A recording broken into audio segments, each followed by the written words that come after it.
Variable, या mathematics में बस थ्योरी कभी भी नहीं किया, सिर्फ न्यूमेरिकल्स करते हो मैथ्स में? थ्योरी पढ़ते हो? पढ़ते हैं मैम। जी, वो जरूर पढ़ा करें, उससे आपके कॉन्सेप्ट्स क्लियर होंगे। जो कर रही हो वो क्यों कर रहे हो, उसके रीजन क्या है, उससे क्या होगा, ये सारी चीजें आपको पता होनी चाहिए। इवन कि एक टर्म जो होती है किसी भी सब्जेक्ट की, तो वो उस पर अपने कॉन्सेप्ट क्लियर रखा करें। ठीक है, वेरिएबल में हमने कहा कि ऐसा कोई भी ऐसी चीज है जिसका मैग्नीट्यूड टाइम के साथ साथ चेंज होता है। फिर हमने बात की कि थोड़ा सा डिफरेंस हमने जनरेट किया कि मैथमेटिक्स में वेरिएबल्स कौन से होते हैं और उनका मतलब क्या होता है, जबकि इकोनॉमिक मॉडल में अगर हम वेरिएबल्स की बात करें तो हैं तो वही सिंबल्स जो मैथ्स में होते हैं। मैथ्स में ज्यादा जो कॉमनली यूज होते हैं एक्स वाई जेड इस तरह के वेरिएबल्स होते हैं, और इकोनॉमिक मॉडल्स में सारे इकोनॉमिक थ्योरी से रिलेटेड जो हमारे पास जो वेरिएबल्स होते हैं, हम उनका जो फर्स्ट कैपिटल लेटर या उनके कोई और नेम या सिंबल उन्हें असाइन करके अपने वेरिएबल्स कहते हैं इकोनॉमिक मॉडल्स में।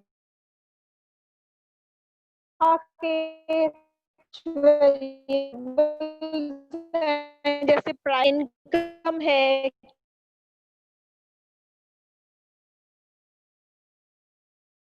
वेरिएबल्स भी हैं, जैसे हमने एग्जांपल ली कि इन्वेस्टमेंट भी हो गई, इंटरेस्ट रेट भी हो गया, जो चीजें हमने सारी मॉडल्स में पढ़नी है। तो वहां पे हम कंफ्यूज हो जाते हैं कि आई से हम इस वाले आई से हम किस चीज को रिप्रेजेंट करें। रिप्रेजेंट करते हैं कैपिटल आई से हम इन्वेस्टमेंट को रिप्रेजेंट करते हैं, इनकम से हम इनकम को हम वाई से रिप्रेजेंट करते हैं। मोर ओवर इंपोर्ट्स जो होती हैं, ये ट्रेडिंग की बात की, इंपोर्ट वो भी आई से शुरू होता है लेकिन उसको हम एम से, कैपिटल एम से रिप्रेजेंट करते हैं। उसी तरह से अगर हम एम्प्लॉयमेंट पे चले जाएं, ई पे चले जाएं, ई से एम्प्लॉयमेंट भी बनता है, ई से एक्सपोर्ट भी बनता है।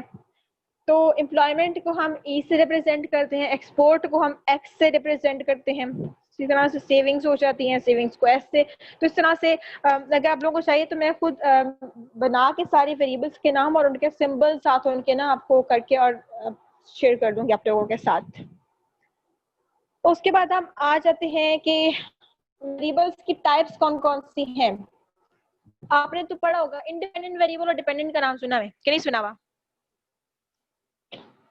Yes ma'am. सुना हुआ इंडिपेंडेंट डिपेंडेंट का?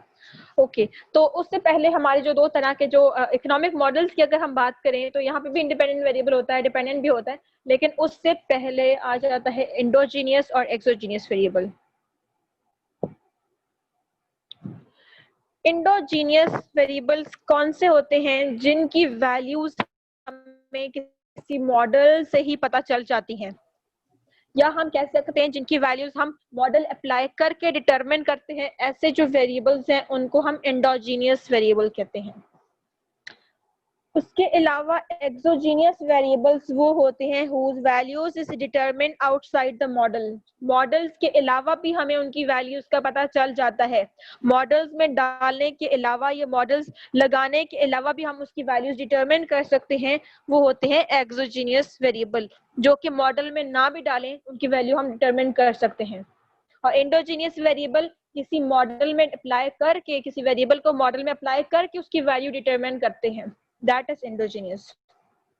ठीक है, तो अगर एक इकोनॉमिक मॉडल है तो हम ये नहीं कह सकते कि दोनों हमारे एक्सोजीनियस वेरिएबल और इंडोजीनियस वेरिएबल दोनों एक ही मॉडल में आ सकते हैं। No, it is not possible. Maybe exogenous variable किसी और मॉडल में आ रहा हो या इंडोजीनियस वेरिएबल किसी और मॉडल में। अलग अलग मॉडल्स में भी इंडोजीनियस एक्सोजीनियस आ सकते हैं और एक ही मॉडल में भी दोनों आ सकते हैं। लेकिन कॉन्सेप्ट आप सिर्फ याद रखिएगा, आगे जो नाम यूज होगा इंडोजीनियस और एक्सोजीनियस का, तो इंडोजीनियस वेरिएबल जिनको हम मॉडल में डाल के उसकी वैल्यू डिटरमिन करते हैं, और एक्सोजीनियस मॉडल ना भी अप्लाई करें तो हम उसकी वैल्यू डिटरमिन कर सकते हैं। क्लियर हुआ कॉन्सेप्ट क्लास इंडोजीनियस और एक्सोजीनियस वेरिएबल का?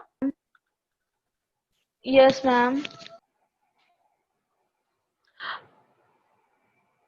अगर हम बात करें एक वेरिएबल एक मॉडल में अगर डालते हैं तो वो इंडोजीनियस वेरिएबल हो सकता है। किसी और मॉडल में डालते हैं, मे बी वो वहां पे इंडोजीनियस ना हो, वहां पे एक्सोजीनियस हो। डिपेंड करता है मॉडल पे, उसकी टाइप पे, कौन सा मॉडल है या किस थ्योरी का मॉडल है, वो वहां पे उसकी वैल्यू